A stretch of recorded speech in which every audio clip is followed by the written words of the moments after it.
இன்றைக்கி இந்த வீடியோவில் கண்கவரும் தெய்வீக கலைநயத்துடன் வடிவமைக்கப்பட்ட கொலுபொம்மைகளை பற்றி தாங்க பார்க்க போகிறோம். இருக்கிற ஒவ்வொரு பொம்மையுமே எனக்கு தெய்வீக சக்தி வாய்ந்த கடவுளாக தாங்க தெரியுது.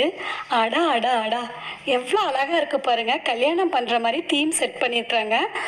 சுற்றமும் சூழ வருகை தந்து மணமக்களை வாழ்த்துற மாதிரி எனக்கு தெரியுது. அப்புறம் அரச மரத்த பிள்ளையார மக்கள் வழிபடுற மாதிரி ஒரு தீம் இருக்குது. அதுபோக ரிசப்ஷன் வேறு வச்சுருக்காங்க. ரிசப்ஷன்னு நேமே எழுதி போட்டிருக்காங்க. கல்யாணத்துக்கு அப்புறம் வரவேற்பு வச்சுருக்காங்க. அப்புறம் இஸ்கான் டெம்பிள் இருக்கிற ராதாகிருஷ்ணர் இருக்குது, அழகாக இருந்துச்சு. அப்புறம் ஆண்டாள்னாவே கொண்டையும் மாலையும் தாங்க அழகு. அந்த மாலை கூட எனக்கு அவ்வளோ ஃப்ரெஷ்ஷாக தெரியுது.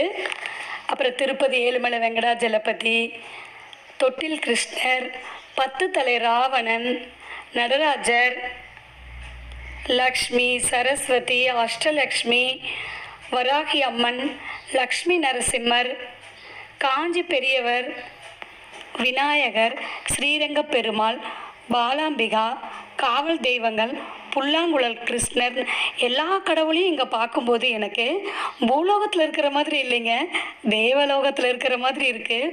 ஒவ்வொன்றும் பார்க்க அவ்வளோ அழகழகாக இருக்குது.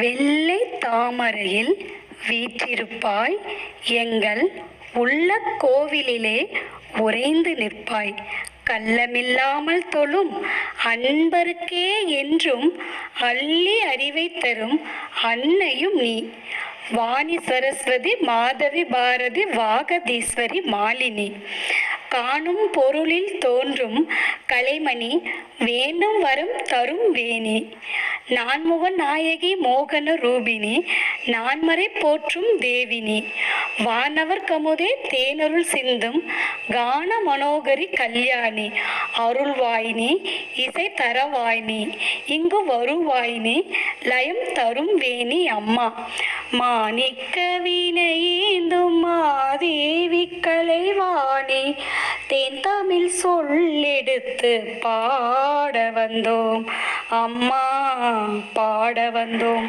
இந்த பாட்டை நான் பாட்டாக பாடாமல் ஸ்லோகமாக சொல்லிட்டேன்னு நினைக்கிறேன்.